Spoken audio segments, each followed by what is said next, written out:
சென்னை திருவல்லிக்கேணியில் பிறந்த சில நிமிடங்களே ஆன குழந்தையை லாட்ஜ் முன் உள்ள குப்பைத் தொட்டியில் அருகே 17 வயது சிறுமி வைத்து சென்ற சம்பவம் அதிர்ச்சியை ஏற்படுத்தியுள்ளது.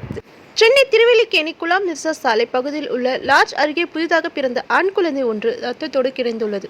இதனை பார்த்து அதிர்ச்சி அடைந்த லாட்ஜ் ஊழியர்கள் உடனடியாக காவல்துறையிற்கு தகவல் அறிவித்தனர்.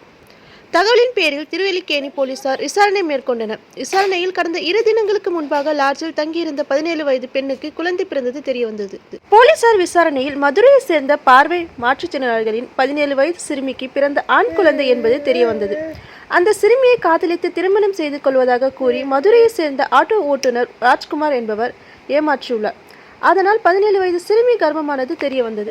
இந்த நிலையில் சிகிச்சை மேற்கொண்டுவதற்காக சென்னை வந்த 17 வயது சிறுமியும் பார்வை மாற்றுத்திறனாளி தந்தையும் திருவல்லிக்கேணியில் உள்ள தனியார் லாட்ஜில் அறை எடுத்து தங்கியிருந்தார்.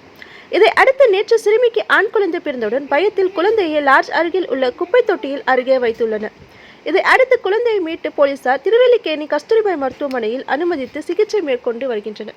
மேலும் இந்த சம்பவம் தொடர்பாக சிறுமியை ஏமாற்றி கர்ப்பமாக்கிய ஆட்டோ டிரைவர் ராஜ்குமார் மீது போஸ்கோ வழக்கு பதிவு செய்து விசாரணை மேற்கொண்டு வருகின்றனர்.